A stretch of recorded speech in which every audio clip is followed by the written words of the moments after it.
then we can, in that community, form different, communities. So if you're in travel, we'll put travel. If you're in finance, you have a group for travel, so then we can begin to open it up.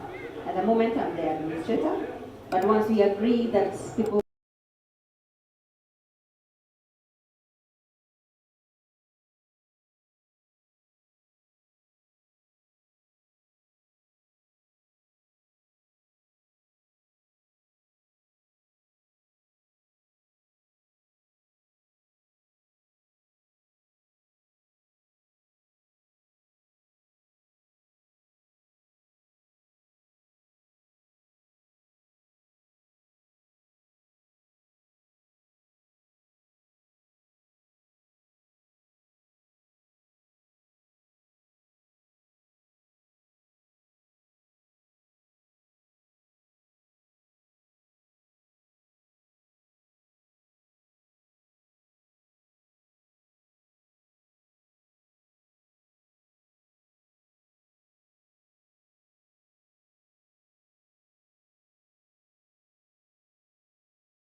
So this is our ladies' event, and as I said earlier, part of the reason we are doing this is to help ourselves grow and really tap into each other's talents and potential.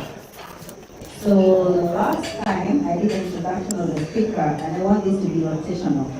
So I will ask my very own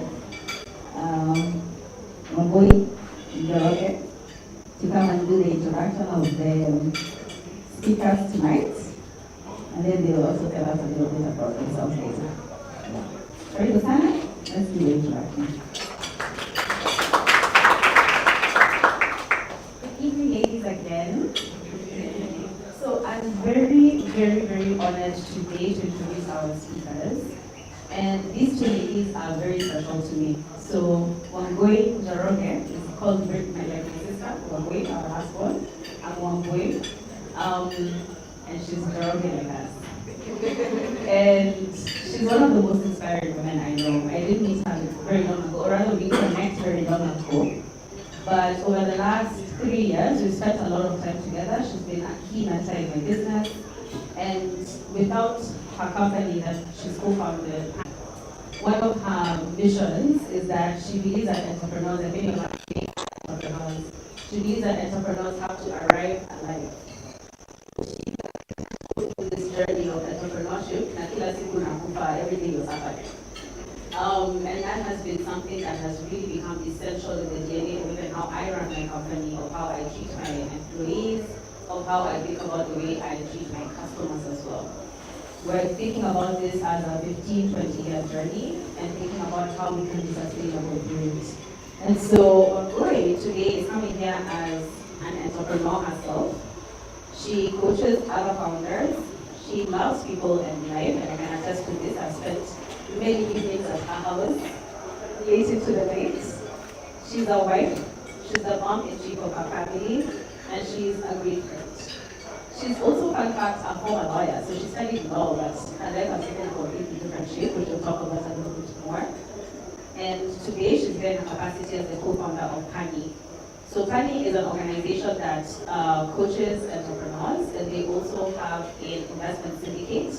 And the idea is to pull African capital together so that when you're investing in businesses that need to grow, we don't have to rely on money from the US, from Europe, from China to be able to grow. And this capital actually is African, so that when these businesses become large and are sold, the money stays here. And as a result, we build wealth on the continent. And I think their mission is incredible. And she's here with Kenna. Kenna is one of the most impressive people I've met who is younger than me by far. So when I met her, I was like, hey, this girl has just finished uni, but they were actually co-authoring a book with Koi. That's how they met. And now she works with them at PANI, and she is the host of their podcast, which I highly recommend you listen to, called The African Firebase. They talk about the journey of entrepreneurship, what it's like to be an African founder, and all of the trials and tribulations you go through, and most importantly, they give very practical advice on what to do next. Just to give you an insight on how impressive it is, once I listened to a podcast with my mom, and now I think she listens even before me. So she's become a super fan of this podcast. I really encourage you to listen to it. So without further ado, I'd love to welcome Wangui and Kenna to the stage. Karibuni sana.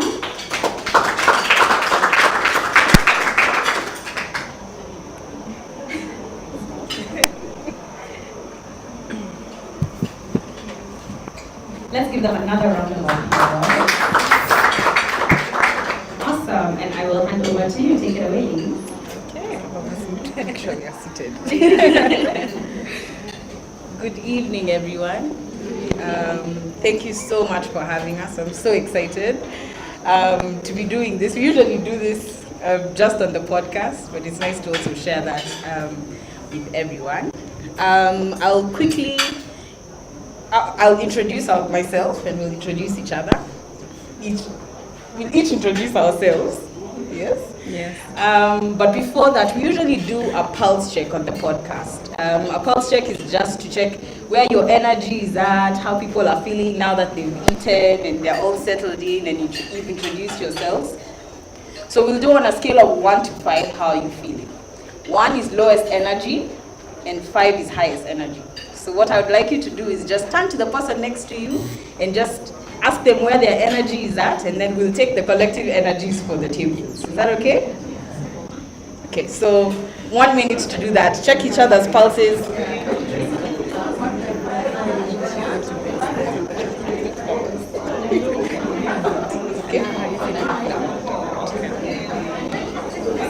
So we went to the question. We went to the question. Can I just plug this? Oh, okay. Where? Okay. The other way, like that, sir? The other way. The other way. Will I need this? No, I need that question. Yeah?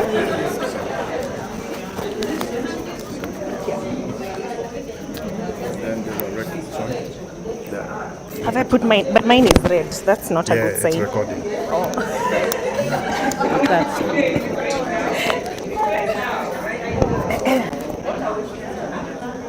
Okay, we're good?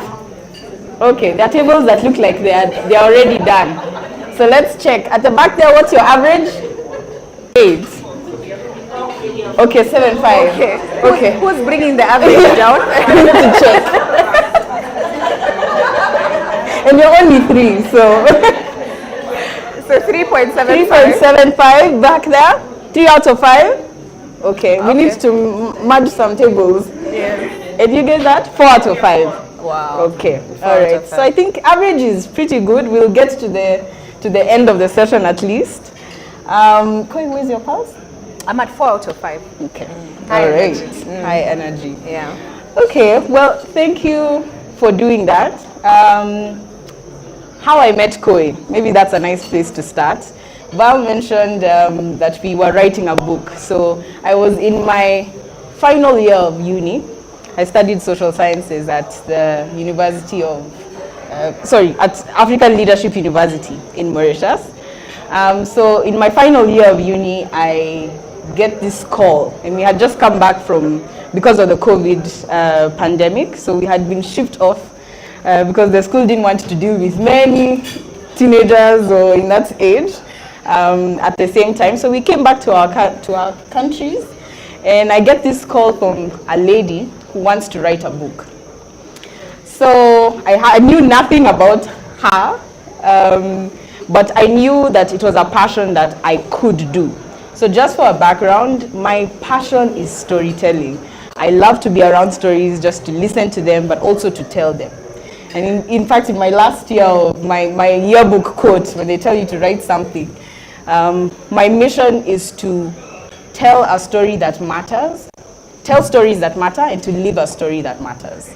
So when I talked to Koi, one of the things that stood out was that it was a story that really mattered. She came on the call and she knew the chapters that she wanted to write. She was like, I'm gonna tell the truth about what entrepreneurship in Africa really is like, from a very interesting vantage point.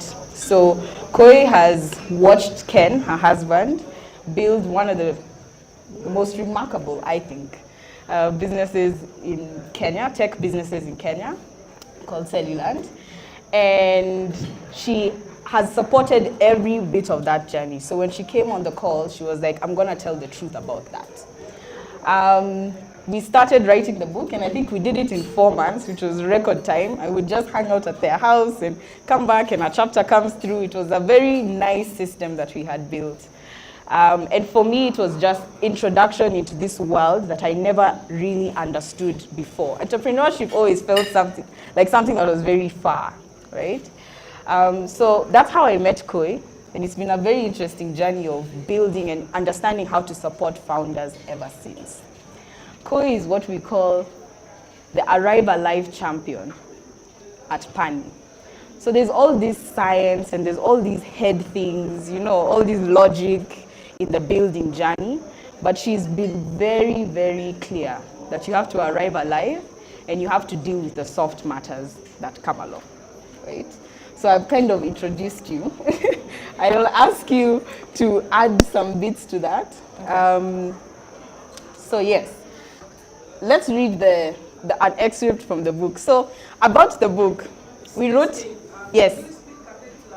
A bit louder. Oh, Okay. you can't Oh, hear. I'm sorry. Yes, thank you. Yeah. This is better? Yes. Okay. So the book we wrote was titled I'll Tell You the Truth, right? And the only thing about it is that it's never been published. So we still have it on PDFs in our laptops.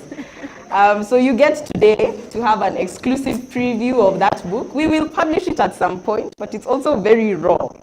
It was a lot of emotion at the time. So here's a bit, I'm gonna read it, and then I'm gonna ask Koi to tell us about her story. All right. Okay, so a bit from the book, The Myth of Everything, so you can read with me. As we grow up, we get accustomed to the messaging of all-roundedness and being told that we have to be everything at the same time, which is likely where this myth that as entrepreneurs, we have to do everything comes from. I see entrepreneurs today trying to play all roles, and the truth is that not only is that impossible, it inhibits your growth. That's better? Okay. It inhibits your growth in the areas that you're good in.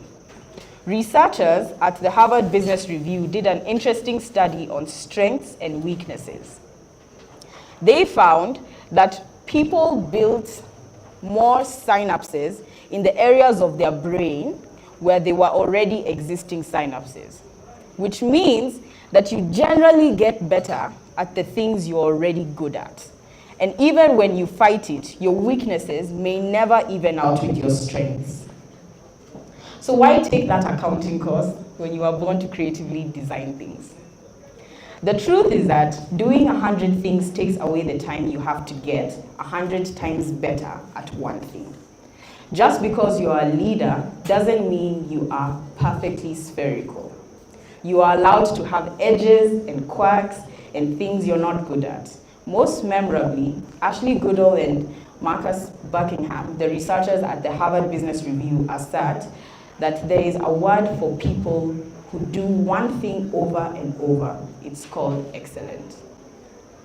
When you aim to be excellent at the things you do while demanding the same from the people in your team, you will be amazed at how organically your business will grow. At the same time, you will also fall deeper in love with the work. So that's a piece from the book. I wish we had had it as we read it, but that just gives a sense of what we're going to be talking about today, which is thriving within your superpower and defining what the thing you're going to be excellent at is. Welcome, Chloe. So I'd want you to just tell us, what is the journey that brought you there and here? Okay. Okay, thanks, Kenna. I want to first start by saying thank you to Val and to Lucy. Thank you for inviting me. Val knows I never do these talks. I support Ken, who's my husband, when he's doing them, but I said for you, I'll do it. And I must say, the reason is because of social capital. My husband, Ken, has built a very big business that has presence in 18 markets on the continent. It's in technology, it's called Cellulant. When Ken started the business, he had no money, but he had social capital. Coincidentally, the two people who gave him a lot of support, and I don't know if you know Lucy this story, was Henry, because he allowed him to host his services for free for many, many months. And the people at UNET were so upset. They're like, this guy who's getting free services, and also because he couldn't afford an office, sometimes he used to go and sit in the boardroom and, just take up that space. And then there was also Paul, who was Valentine's father-in-law. Paul was the first customer of Cellulant when he was at Nation Media. Lucy, I've also heard very many stories about you. You've been very inspiring, quietly. I hear the way you're a boss in the boardroom. You always look very quiet, understated in demeanor, but I've had other stories which are very interesting and very inspiring. And that's what we're looking to build. When we say generational wealth, it's based on social capital, mostly because that's what we have. And then ultimately, we'll also build it on other sources of wealth. So Valentine, I could not say no, because then I'm also then building on top of, and I'm really glad that we've been able to contribute to the journey at Africa's Pocket. I think you're brilliant, and you're going to do big things. Having said that, so where to start? My journey to this point of writing this book brought up in Nairobi, and at some point I was brought up in Tigoni, opposite Limuru Country Club. I do not golf. I think we saw a few too many things around the 19th hole, so we had a perception. You know, all the young people, my mom was like, if I see you at the club. And so because of that, then we developed a mindset. I think now over time, we're going to go back to the club and play golf. I think it's a good game. I went to Consolata Primary School. I went to a very strict boarding school called Precious Blood in Ruta. And at the time, I was extremely ambitious. I knew that, in fact, I keep laughing and I said, I was very clear that I was the one who was going to be making a lot of money. I didn't mind even if I kept my husband, but me, I was going to be the one making a lot of money. And thereafter, I proceeded to University of Nairobi to do law. When I was doing law at University of Nairobi, because I was in a big hurry, I had a full-time job at the bank as well. So I was doing both, and I fell in love with banking. But more importantly, at the bank, because we were selling to a lot of business owners, I found my place in entrepreneurship. At the time is when Ken came into my life. And I remember I had never met someone so ambitious who talked such big numbers with absolutely no money in his pocket. That was interesting. And I knew because I was his banker. And he was coming to look for a facility. I think that time it was 200,000 to clear some servers that were on the port. So he keeps on saying that he spent so much time at the bank, he came out with a wife. He didn't get the loan, but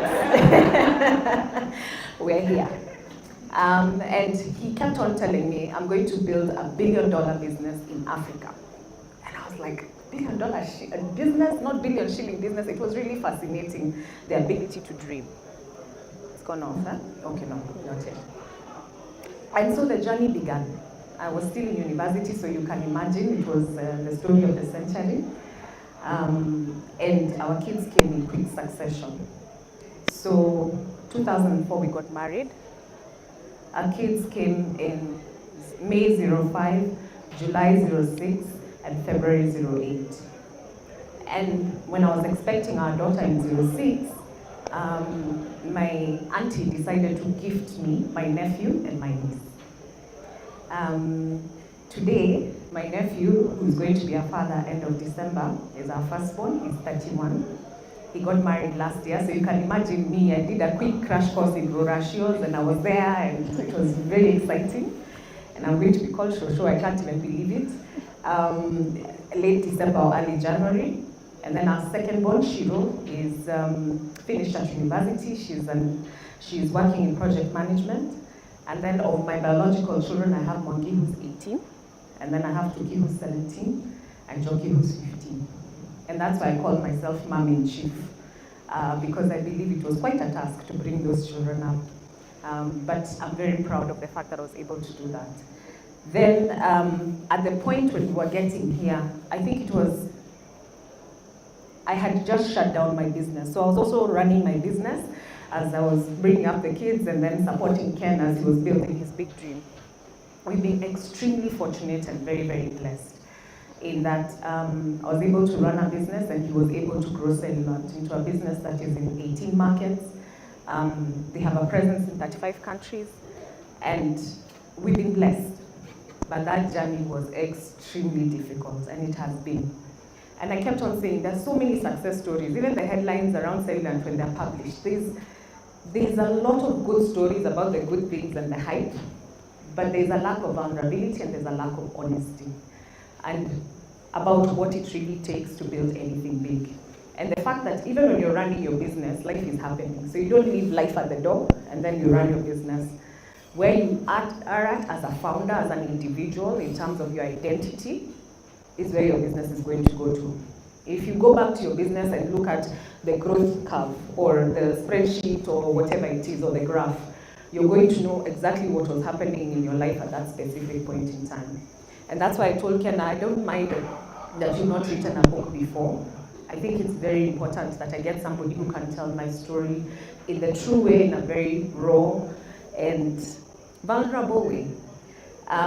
Why we have not published is because there's a few stories which I've not told my mom, so I need to tell her what was happening that time, and then maybe we can publish. So when it comes to this, and back to the conversation that we're about to have, it's about your superpower. That one thing that you must cultivate, you must nurture, you must really grow. And that's why we said we're going to talk about thriving in your superpower. Yeah. Nice. Thank you. And I think now we can get into the superpowers. Great segue. When you hear superpowers, it's easy to think about superheroes and cartoons and all of those things. But what we are really talking about is the thing that you do most often better than most people in a room. Okay? The thing you generally tend to do most often better than many people in a room. Okay, so we're gonna do a reflective exercise where you think about what that thing is for you, but that's what we define a superpower to be at PANI. Right? So I want to ask you, Koi, what makes a superpower different from strengths or weaknesses or any of that? What makes it very unique?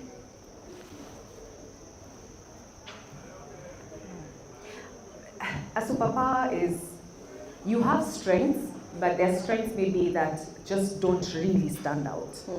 Out of those strengths, there's the one thing you really love and enjoy, but there's a combination of those strengths that just become uniquely you. It's your thumbprint. And the more often you take that thing to a room, the more often you take it to your family, you show it off, the more you cultivate it and nurture it and exercise that muscle and practice, the more successful you become. I actually believe it's the thing that God gave you and planted in you. That's why it's not just, like for example, I think what is it that you call me in the office? I'm what? Digital, what do you call it? The calendar. Oh, it's like a human task tracker. I'm a human task tracker. I'm the person who makes sure that the tasks are done on time, so obviously so that we can invoice in time. Do I enjoy it? No, not necessarily. Am I good at it? Yes. But when it comes to people, there's a way connecting with people, reading people, dealing with people. That I believe is my superpower. How did you find it? Maybe we do the reflective questions first as I process. Okay. All right, so let's do the exercise that everyone can have something in their mind when we're talking about superpowers, okay? So I'll ask you 4 questions. If you want to go into your mind, if you want to close your eyes, that's okay. But these are the 4 questions that could kind of lead you to finding what your superpower is, okay? So the first one is, I'll ask it again, but I've already asked it. What do you do better than most people in a room? So think about if you're in a group, if you're in a social setting, what is the thing that you generally like? This I know I can outdo anyone here. Think about that. Okay. The second one is, what compliment do you hear the most from the people that work around you or with you or for you? What is the compliment you hear the most? The more specific, the better. All right? We're good? We're following? I'm just trying to check in the room. Okay.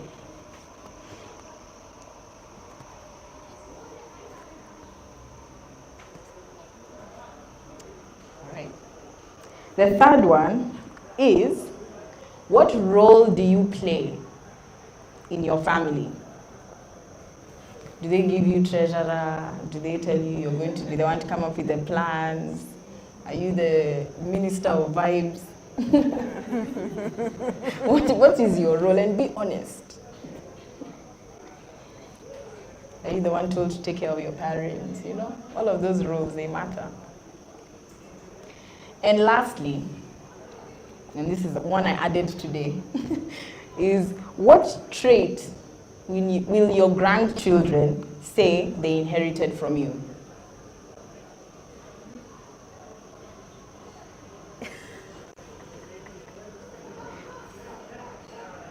What trait will your grandchildren say they inherited from you? Okay. Take the microphone. So I'm gonna give you like 2 minutes to just settle your thoughts. And then we'll just have a representative from every table. Whoever feels like they're ready to share, if there's a light bulb, we'd love to hear it.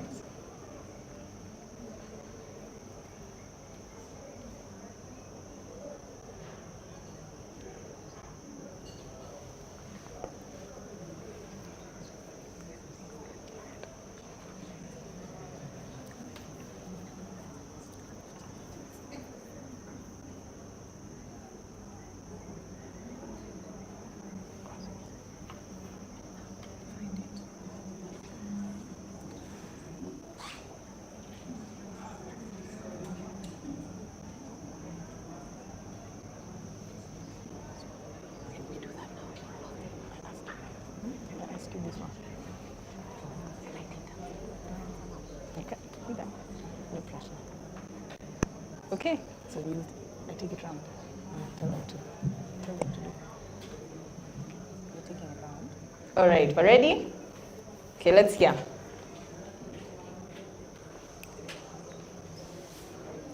Okay, so from this table, who's answering? What's your superpower?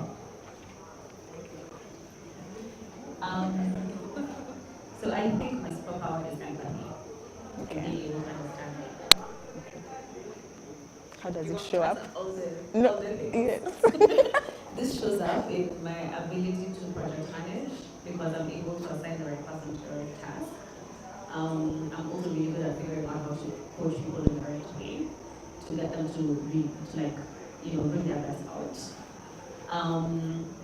And that's typically the role that I play in the family. Whenever there's something to be planned, in fact, it's happening in the next 2 weeks, I hope you guys are ready, is in figuring out who's going to do what and when things are going to happen and making sure that the right people have the right roles.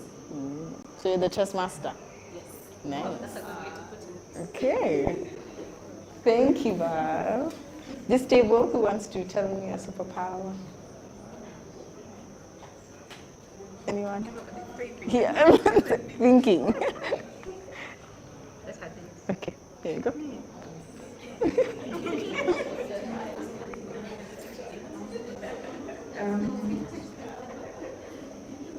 What I think I do best or better than others is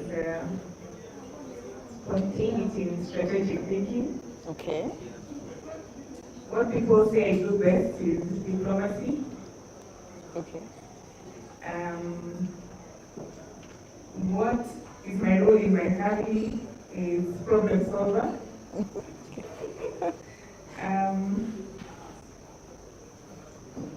What I think my grandchildren will inherit from me is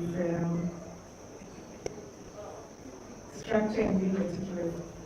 Structure and being meticulous. Yeah, Okay. Nice. I hope. That's what you want them to inherit. Thank you. Thank you for sharing. Okay, this table. Give it to her. She Here you go. You are renting one of them.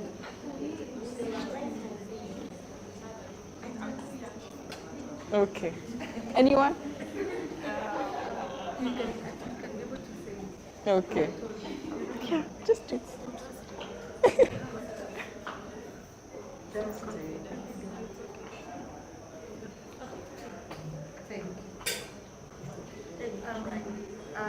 Okay, let me try.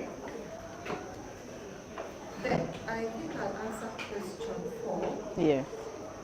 Then the trait allow children to say they inherited from me. To live life every moment. I want to pass that on to them. Because life is precious, health is precious. When you go through some things, you now know how to see. So that's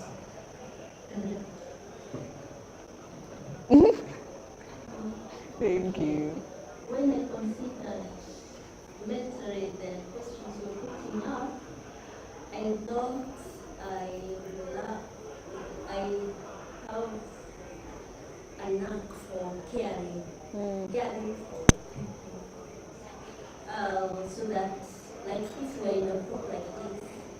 maybe you are in my home, I would like to make sure that everybody is feeling cared. And therefore, I would like maybe my blood treatment to be caring for us. Yeah. Nice. So, nurturing and living life to the fullest. Okay. Last group. Who'd like? Hi everyone. Hi. Still don't have the answers to all questions yet, but I can try and answer some. So, what compliment do I have is for people? I think it's a fact that I'm self-driven. I am able to, I like figuring things out on my own and learning things faster as compared to as a group. What you will be doing for me? I think I'm the elder, honestly. I'm the last one, so when it comes to duties and everything else, they're given to my sisters, and then I'm told to say, yeah. Help the others.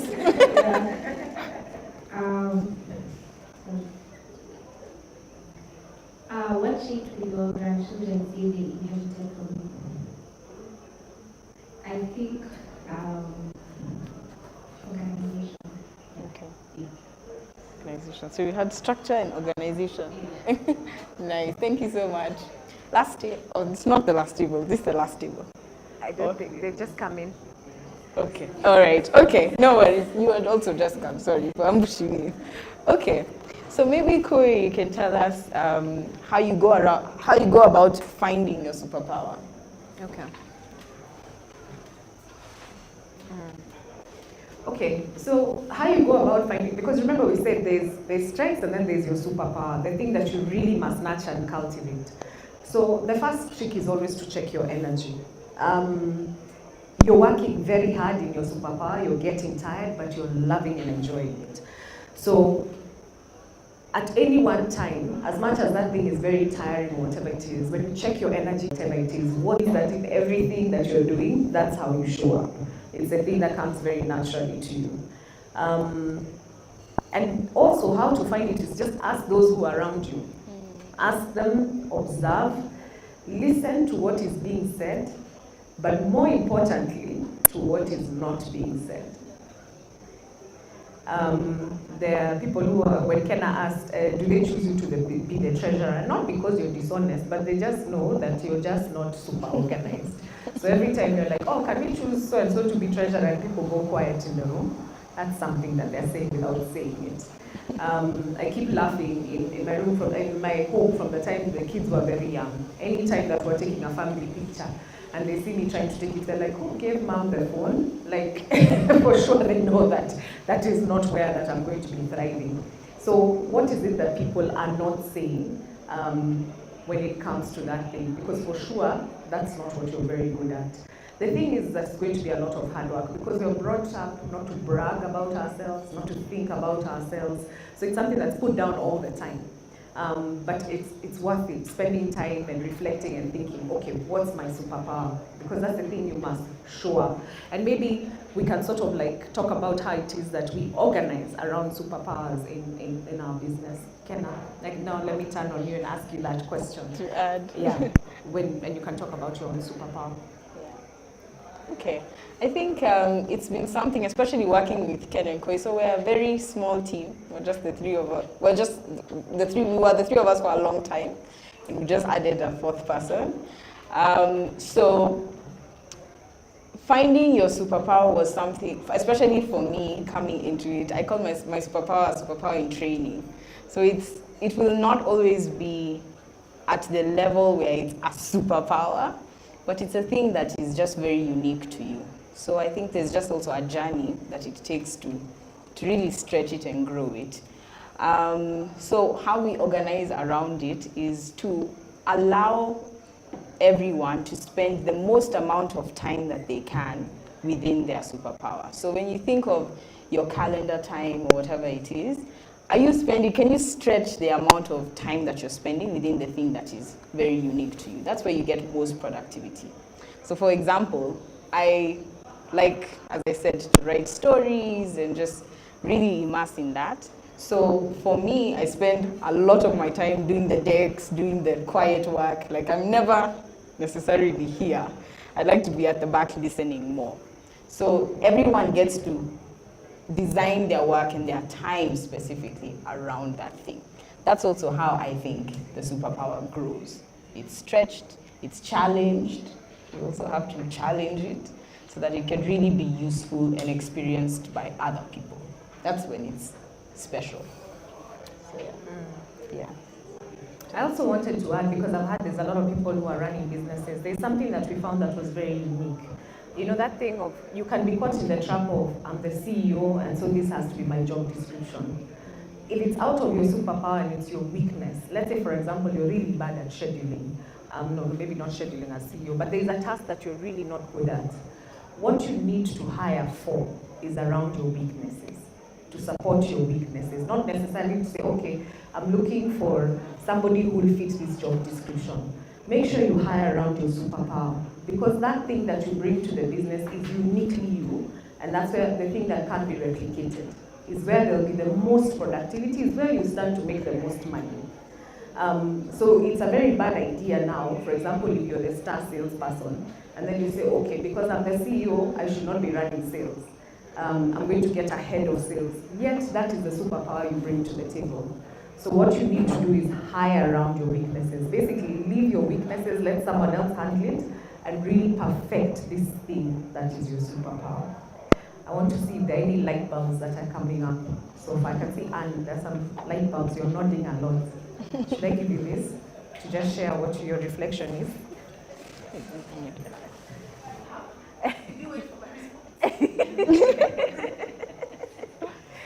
Okay, thank you so much. So far, I really enjoyed this. And yes, I agree with you, because like at the school, I found that one of the things that I got tired of so quickly is taking people on a tour of the school. And then people wanted to come and see, and then therefore I'm always repeating the same story, and that was so tiring. And so I actually hired around that, and I'm now so happy to refer as many people as possible to the school, because they used to be meeting. I love that. Yeah, so I think I've talked about how to identify it and what it is that you need to think about in terms of building. Once you identify it, which is of course then the superpower training, you need to define it. Keep calling it a name. You know, she's chess master. Who else? What was your superpower? Or you're still identifying it? The one you're What is the common thing between what you love, enjoy, and what people say? What's the common thing?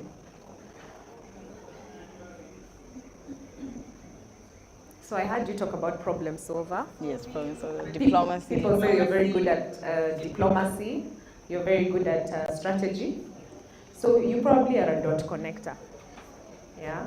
So that might be your superpower from the way it's sounding, because when you're able to do that, it means you're able to look at all the pieces and sort of say, okay, let's very quickly solve this way. So the fact that you're a dot connector means that you should be in situations where you're always connecting dots. And for that to happen, you need to be given white space where you can zoom out. And I'm guessing, you'll let me know if I'm right, so that you can zoom out and be able to look at all the pieces and then say, okay, this is how we solve this problem. Is that true? It's true, because most of the problem solving, I do it on my own, then I present it to people, then it's not necessarily trying to get the bits from the people, it's really thinking about it, getting into it, and then giving a good solution. Okay, fantastic. So if your calendar is full, like 100% full, that's a problem. It means you're not bringing your superpower to the table, because then you need to be given as much white space as possible, so that now it shines. And so that's the thing. You have to define it, own it, and then you really must nurture it. And you keep declaring it and saying, okay, what meetings must I take? What must I do? And those that you mustn't take, you remove. So that at any one time, when now we use your superpower and we apply it to a problem, then you bring 110%. And that's the idea in terms of how you approach work and what you do. you have to use it by practice. Just because you've identified it, you know, when a carpenter has a hammer and a nail, it doesn't mean that they know how to use it. So they have the tools, which is your superpower, but you need to practice on how to use it. Yeah, I think that's it. So define it, own it, declare it.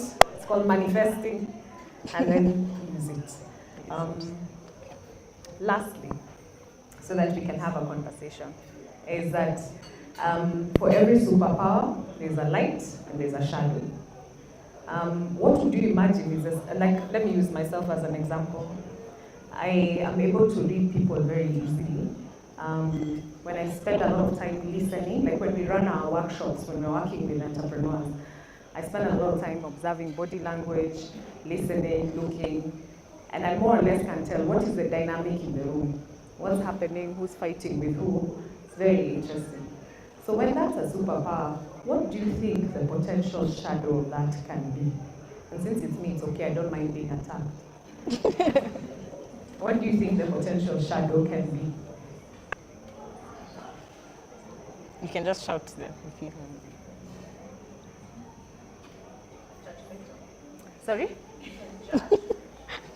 Tend to judge. Judgmental. Tend to judge. I can be judgmental. Mm-hmm. Sorry? Biased. Mm-hmm.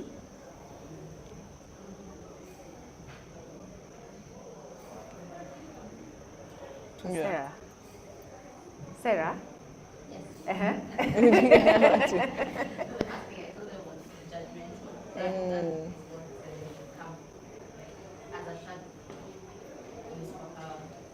That is a potential shadow. And I guess that's the thing you must look out for all the time. You're right. And the other thing, which I'm accused of a lot, because then everything is very instinctive. Sometimes I just don't feel the need to explain myself in a decision that requires a lot of rational thought.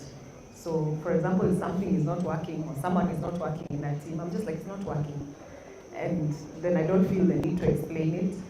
I can quickly pass judgment, I can be biased. And so those are the things. Also, I can be manipulative, right? Because then I've understood where you're coming from. I can see you from far. And I'll know how to get my own way. Actually, they accuse me of that. Sometimes when there's a decision, I pull back, and then I know how to approach everyone so that the decision is in my favor. So, what are the shadows of that superpower that you have? Because there's nothing that's 100% perfect. And you need to make sure that you're always in your light and not in your shadow. One very, very important thing about your superpower is that it is not a superpower if other people don't experience it or know how to use it. So let's say you're very good at organizing and with time. If you're not able to support other people, now I can use Kenna. Kenna is not great with time or scheduling. Okay. So she's an amazing storyteller, but time is just not her friend. And she's always giving me therapy because my daughter, like today, called me when I was in a meeting. She's like, "Hey, mom, the Swahili paper was very bad. I didn't finish, and not one question. I didn't finish many questions." So Kenna told me, "No, actually, even me, I never used to finish my papers."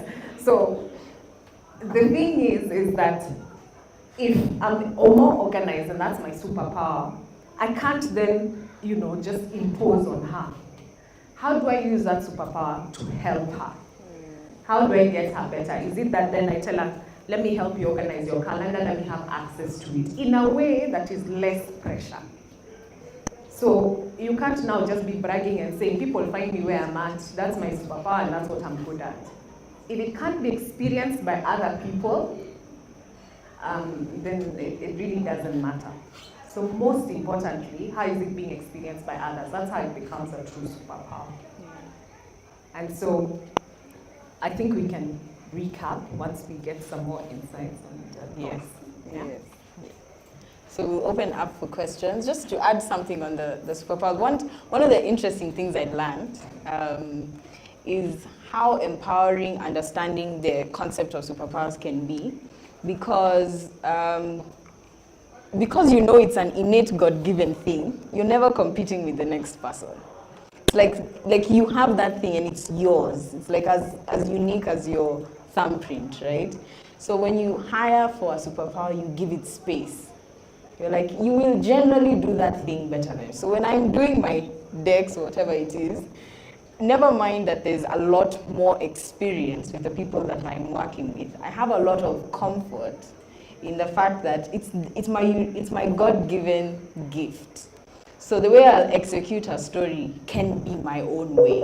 So you give it space, you empower the people around you to also show up as their best selves. So it's an unique thing to hire for, to look for in people, to grow in yourself. So yes, so that's superpowers. I want to see if there's any questions or anyone who wants to share a thought or ask Koi a question. Removed myself. or add something into the room. Yes.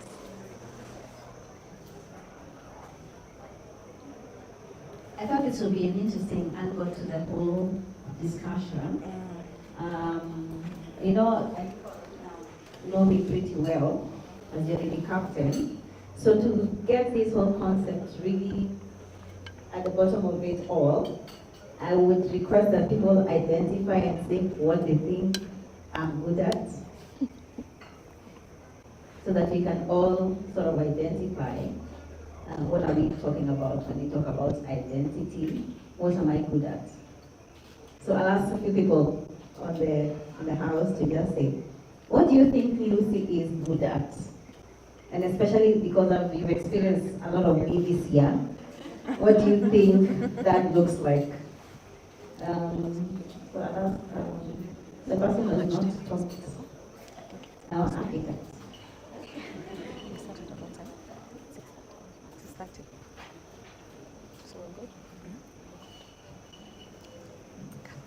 Thank you, Lady Captain, for the opportunity.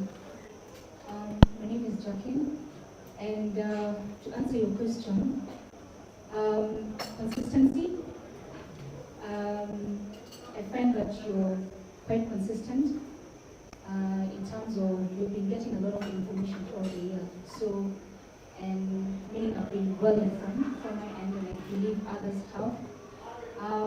And also, friendliness and approachability. So, yeah, thank you very much.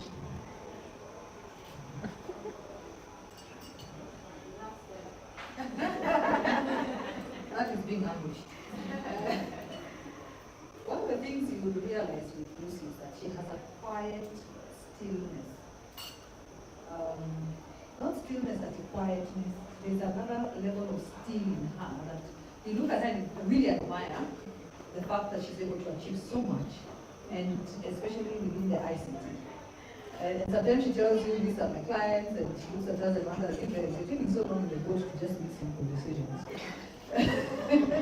and when you look at her, you find that there is a person who asks you those tough questions, and you can always look at her and see that she has actually done it, and you can believe in her. That's you.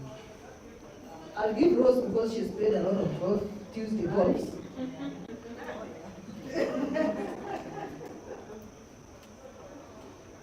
Yeah, to me, as a friend and as a lady captain, she's a good listener. You tell her a story, your stories, you listen, she will smile, and then now you ask her, now what is the answer? And now she will tell you, let me think about it. She has whatever advice you ask or whatever you tell her, she has to sit down and think about it. She doesn't rush, to just give an answer to please you because you are afraid. The other thing is she's also very friendly and very entertaining. Very, very entertaining. At her house, I've gone there many times. She invites friends. Here you can see, every time we have a competition, she entertains us with her music here. And she loves dancing. She loves dancing. So she loves happiness. She loves happiness, which is very, very, very good, as a person and as a lady captain. What else? There are many that I can say, but that's it. Thank you for that. Actually, I didn't think I'm on that. What I truly believe about myself when I identify who I am, because I think this is important for all of us to understand what we really are about. I think I'm a very good people person, very good. And when it comes completely natural, and I can actually see to virtually anybody. So I'm not very judgmental. I can interact. I may look a bit shy, but eventually I am able to get into to see with people and to understand who they are. And I think this is some of the things we need to, why we have these conversations is for us to really come out clear about concepts about ourselves. I think last time we felt very empowered about social capital. And I hope that when we leave this space today, we'll really be clear about who we really are. So for me, I know I'm a very good people person, and that's why I'm able to delegate a lot. So I delegate quite a bit. So I've been able to run this session very easily. I've interacted with my community very well. I've gotten help from so many people. And I think that's what I tap into. Even in my office, I'm able to get people to rally behind me and to support me because I think of that interaction that I have with people. And that's a good thing to know because I think it sort of moves you from point A and, instead of, because me, I get overwhelmed about scheduling. Completely get overwhelmed about it. So I like to give it to Kina Valentine and Gena, and so it's good for us to come out clear to say, what is that superpower that drives you? So, yeah. So that is some good angle to Yes, that. some color. Yeah, so we can ask other people to get feedback on themselves from others, because I think we have a bit of knowing each other here. So if somebody is courageous, they can ask. Any volunteers? I'm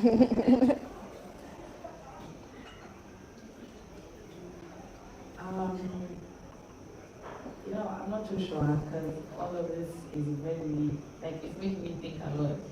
Because with some of the questions in my family, the thing I do the most is organize everything. Like if it's a family function, how do you want to organize it?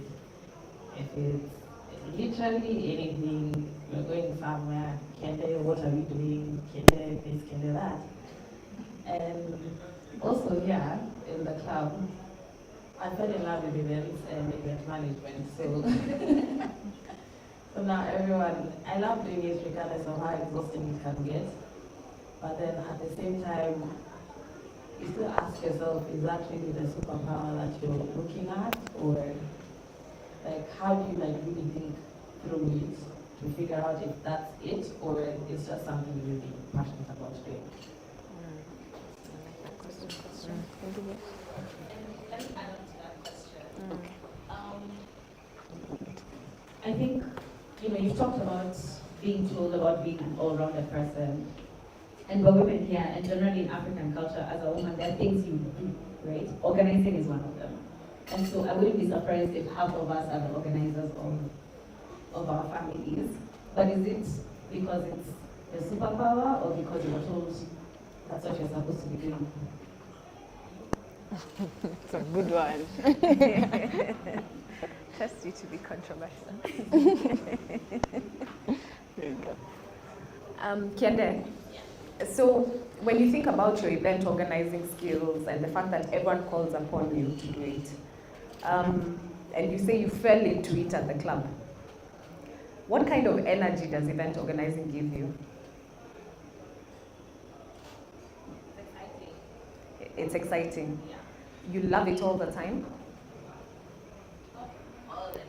Oh, all right. Most. Always fun. It's always fun to do. Yeah. What's different about you organizing events versus, let's say, a sibling? Significant.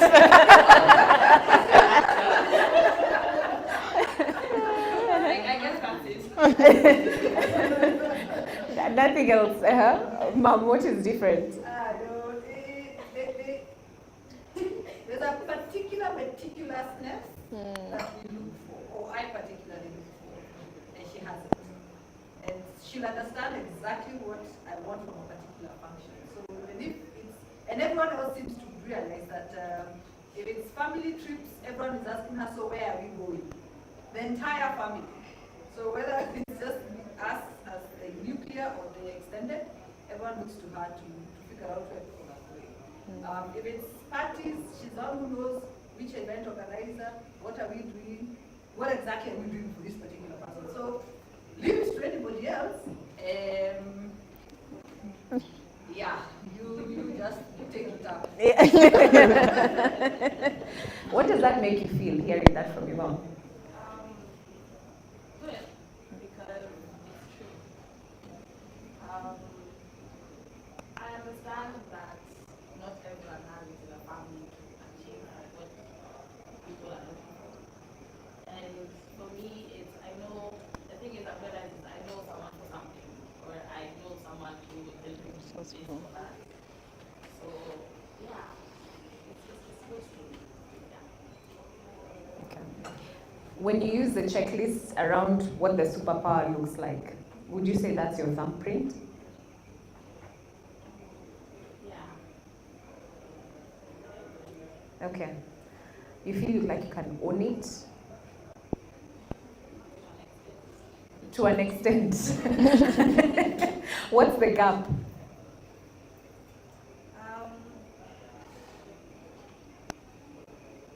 I guess now it's the aspect of, you said, spending a lot of time within that superpower. So it's not every day I'm organizing an event for family or being a captain. So outside that particular aspect of it, it's like, how far can I get into it? Okay. Kenna, what's the insight you're getting? And how would you define that superpower? That one the mom and daughter are talking about. How would you call it? That can show up in everything in her life. Yeah.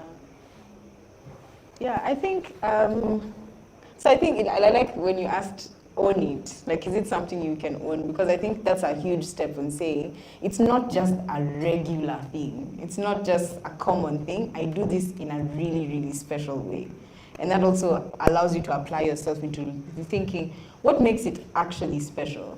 Like, are you the person who you can listen to someone from one conversation and say, okay, I get exactly what you mean, like the way you've described it, no other child can execute vision to what's on the ground. So is that the special thing? Like in one conversation, I can translate into things that needs to be done. And then you perfect that thing until it's like really remarkable. So, and also the question you're saying about how much time are you spending in it? Once you own it, I think you find more ways to. It's the jobs you look for. It's the activities you fill your time with over the weekend or whatever it is. You'll just always find ways that you can plug into that thing. I remember you saying you want to be Forbes 30 under 30. Just, what's the business again? Remind me. The agenda is to make social marketing space for event planners. Oh, there you go. Social marketing space? For event planners. Oh, for event planners. Yeah. Oh, wow. So it's even what you do. You're already in it. Oh, that's perfect. Okay. So what's going to be different about how you approach work tomorrow morning? I guess understanding that what is running a rally event in November. So going into the office knowing that this is just a really much and we shy to take this particular space. Yeah. Okay. Are there things that are your weaknesses that you spend a lot of time on? Definitely. Keeping time to sometimes run away. At the end of the day, it's like I know this is to be done, but sometimes as I'm doing it last minute, it is not work better for me than like organizing in a Okay. So I love that you're starting to own it. The things that are your weaknesses, get your team or whoever it is that you're working with to reinforce that, and then practice that thing. You know, that meticulousness that your mom has called out. Define it. Yeah. Valentine, your question was around a lot of, you said 50% of the women are running homes. I think it's like 100% are expected to like organize and run. What was your question again? Does that mean that that is your superpower? Or does that mean that that is your superpower? How do you know if the thing is your superpower or you're just good at it because you've been told for such a long time that you should do it, that you become very good?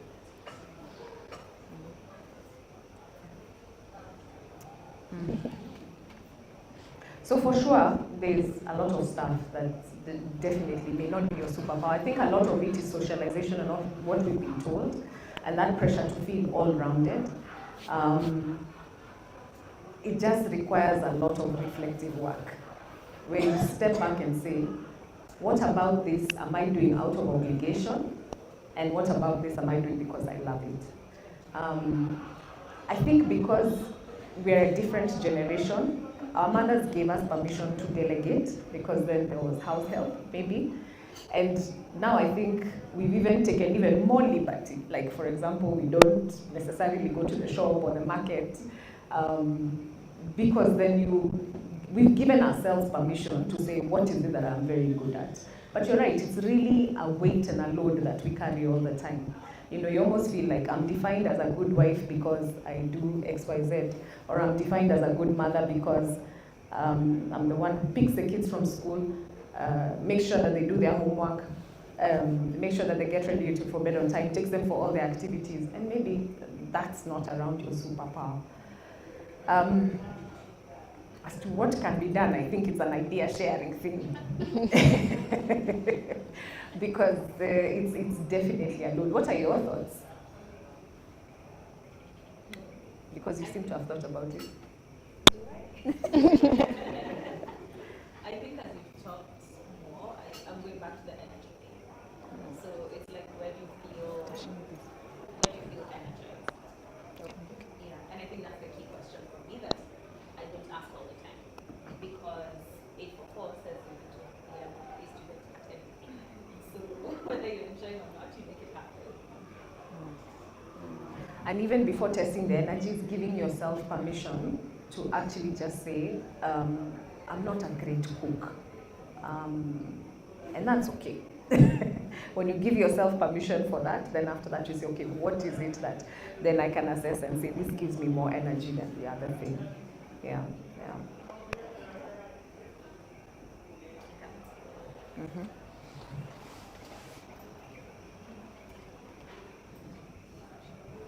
I like that bit about this superpower and you're not using it to serve the people or the community, then it's a wasted superpower.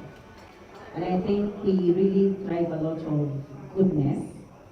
You really feel energized when you are doing something, not necessarily because you're going to make money out of it, but it gives you that energy that makes you continue to do it over and over again. Like, I would say, I told you that story of how I would love to have a party. So when I host people in my house, the energy levels for me just go, it's like giving yourself a visa for a couple of days. So it feels really, really good. So I really like that bit about you must use that super energy that you have to serve community. And I think that's what really makes us excellent. I was listening to something from Oprah, which I listened to quite a bit in terms of how can you make the better version of yourself every day. And I think that's identify. Why are you here? Why are you on this earth? Why did God plant you here? Sometimes I walk a lot in Canada and I keep asking myself, why is this tree looking so good? Why is it making me feel so nice? So as a human being, why was I planted into this earth? And I think we have to keep asking ourselves that question so that we can be able to move ourselves and propel ourselves to do better for the world. So when you walk on this grass in Moringa, it makes you feel nice, isn't it? So we have to keep asking ourselves that question as human beings. Why are we here? Why are we on earth? Why is a grain of sand better than me? You know, there's some people who a grain of sand is better than themselves because they're not doing anything good to this world. So let's use whatever God has given us to be able to change and make ourselves better. We are always told we are human spirits. We are God's spirits in human form. So if you think about what that spirit is in the world, it's quite a big power. And we need to really tap into that power to make ourselves a lot better as human beings. So when you interact with people, the energy we give at our work, the energy that you're giving when you're serving community, I think that's what defines who we really are. And I'm very pleased to have served here this year as a lady captain. And I've talked to so many people and I've seen the energy they bring into the rooms. So I'm very, very grateful to have done this. And I think now looking back at when I was trying to do the party when I was little, that power was already put in myself before I could even identify it. So I like that bit about you keep asking people. And I think we are very shy to ask people about, to reflect, for people to reflect back on you, to say, what do you think I'm good at? And I think we can begin that conversations around here to, just sit with people and ask yourself, what do you think I'm good at? What do you think I am so bad at? Because then you can be able to identify, how do I identify the person I can work with to make sure that we are progressing ahead in life. So I'll give this mic to, yeah, she wants to say something. Thank you very much. I think it's a very, very interesting conversation for me. But I just wanted to say that when I hear superpower, for me what comes out is significance and legacy, What is the footprint that I leave? What will I be remembered for? What will I be known for? How will people know that Kenya landed on this planet? I think I hear significance, I hear legacy. Something that is so uniquely you, that yes, when you do it, you come alive, and it's not about you, it's about humanity, it's about service. It's about the innate abilities and capabilities that we landed here with. So unique, just like our thumbprint. And that's really what makes one, I guess, thrive and bloom and blossom.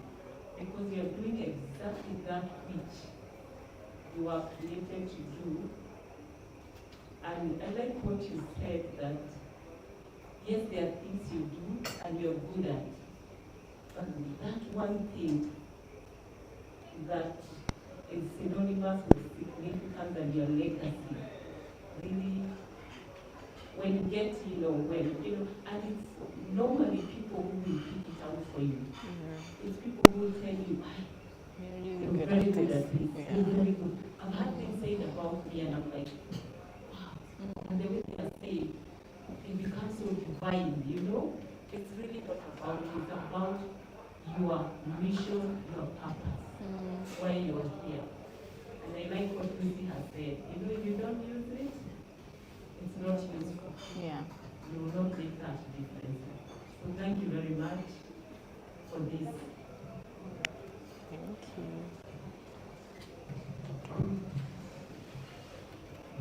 Someone else? Someone else wanted to add something? You look like you're processing. Yes or no? Okay. I think something I'd like to say about myself, based on the conversation that we've been having, is about when you speak about super. I think mostly it's a self-sabotage thing. I don't know if anybody else is thinking about something similar, so maybe you'll tell me. You know, when you're speaking about a superpower, you stop and think about also what you're not good at. So, it's that thought in your head, like, what else? Okay, fine, there's something I'm good at. Like for me, I'm really terrible at speaking in public, but one-on-one, I am good. So that's the one thing that really keeps, ringing in my mind. But I don't know if it's something most people are also experiencing. But yeah, I think I think this conversation is really great. It really, challenges me to think, what really am I good at? I haven't found it yet, but I'm still at it. I like that. I like that. Sorry, I make an addition. I like that because I think even from the quote, and I think we can share this after, when they're speaking about the strengths and weaknesses and how you're so conditioned to think about evening out your weaknesses and how do I make those less weak. And really the thing that we should be conditioned to think about is how do I make my strengths stronger? Because these ones are generally, they exist. So I think it's also just something we are socially conditioned to think about, how do you focus on your weaknesses. So definitely share the same. Okay, I agree with you as well. When you talked about those questions that you asked us, identify what our superpower is, one of the things that came to my mind is how we are not conditioned to see the good in us. We actually, let me say because I don't relate to, but what is it that I do better than most people in the room is something that I would want to be proud of and to own and to even articulate what it is, because I don't know why there's this feeling of like you're showing off or you should like keep quiet about it, and I'm just thinking that we need to have more spaces like this where you're actually almost forced to actually say it, because it has to come from you even before it comes from others. And also when people tell you, you want to say, no.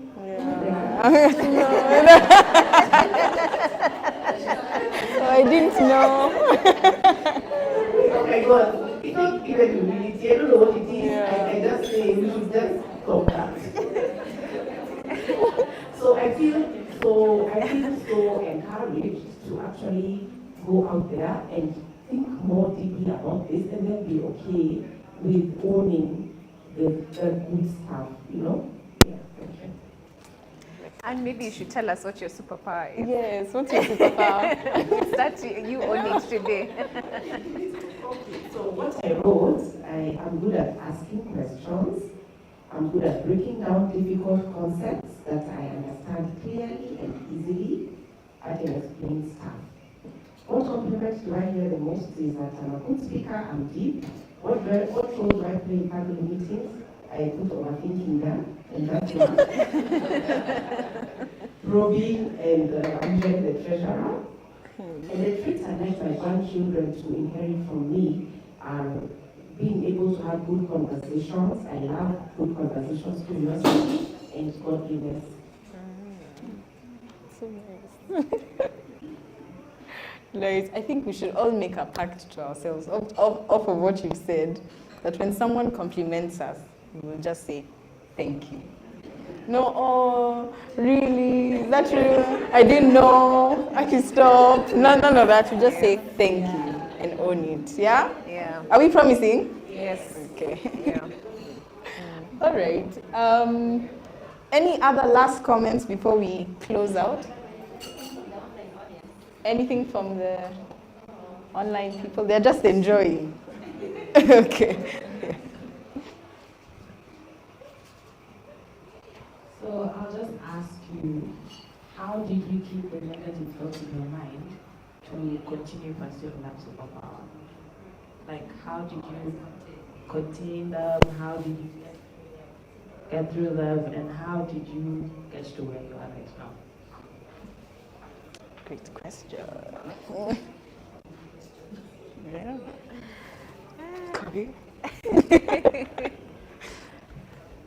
It's hand-to-hand combat, day by day. It's literally, it's a lot of practice, and every day making sure that you keep working on it, but also surrounding yourself with the right people who keep then reinforcing that thing. You know, like the way your mom has talked about your meticulousness, that's one of your soldiers. You should have her around you to keep reminding you. So having those people who are your cheerleaders really helps, who are genuine, because also now they can be disingenuous. But it's every day. To say that those negative thoughts don't pop up once in a while would be dishonest. They do, but it's every day. So it's task by task, every day. And at some point, by the way, now the results just show. And so does the bank account. Yeah. Good. Okay. One more.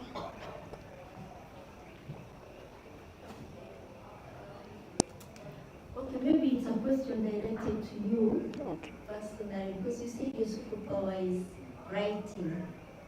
And I'm wondering, how do you then impact people on day to day? How are you able to use that superpower direct to impact people around you?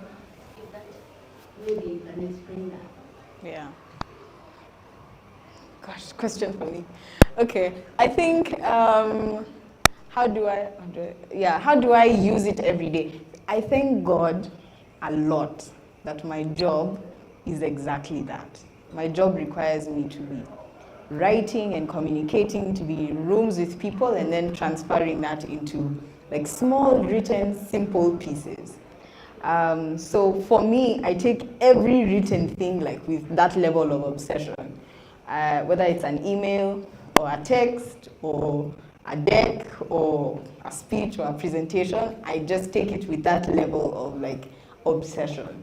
So it's not sometimes in the big things, it's even in the small things. It's a single line, I obsess over it because it's just my joy. So I thank God that it allows me to do that. I want to add something. Okay. Yeah, I agree with you. I want to tell a story. So in the middle of us writing the book, my husband, who ran his business for 18 years, decided he wanted to step down.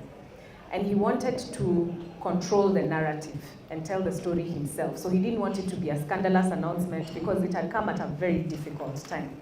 And people were going to connect the dots and say, this is why it has happened. So he was going to hand over to another CEO. So he said, Kenna is going to write the piece, which I'm going to announce that I'm leaving the business. I remember we were seated and we fought and argued because me, I wanted my voice in that story. He wanted his voice in that story. And at some point, she almost gave up. Thankfully, for her shows in Othaya, where she goes when she now feels she's very stressed. So she went to Othaya and she wrote that piece. And that's how he released the announcement saying that he was stepping down as CEO. That piece was read by 12 million people. And that is how she impacts. So I keep on saying, why was it sent and resent and shared and reshared? It's because of that obsession that she's talking about. That's how you can multiply your superpower. And she had not even graduated. So once you identify it, and let me tell you, she's feeling like she will die because of the compliment. She wants to go under this table. And that's why I put her on the spot, so that she can eat the advice that she's giving. Yeah.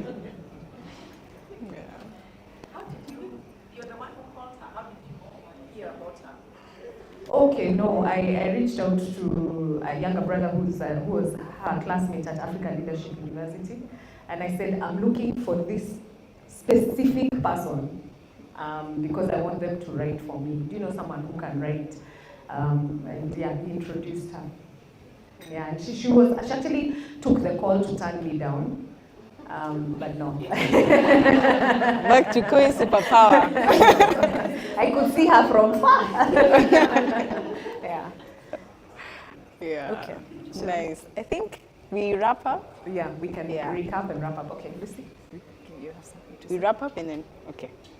All right. So maybe just the top 3 things that to remember, so that we just distill them for you as even we close out. Number one, your superpower is as unique as you are. It's like your thumbprint, and that also means there's space for all superpowers. The second is that you need to spend as much time as possible within your superpower so that you are as happy as possible and you bring as much value to the world as possible. And then lastly, your superpower likely has shadows with it. So it's just to be conscious of it, to communicate those shadows, and just to also treat them with a lot of empathy, even for other people's shadows, right? So those three things, just to remember. Thank you so much. Say thank you. Oh, thank you very much. So we hand over either to Val or Lucy. Okay. Thank you. Thank you.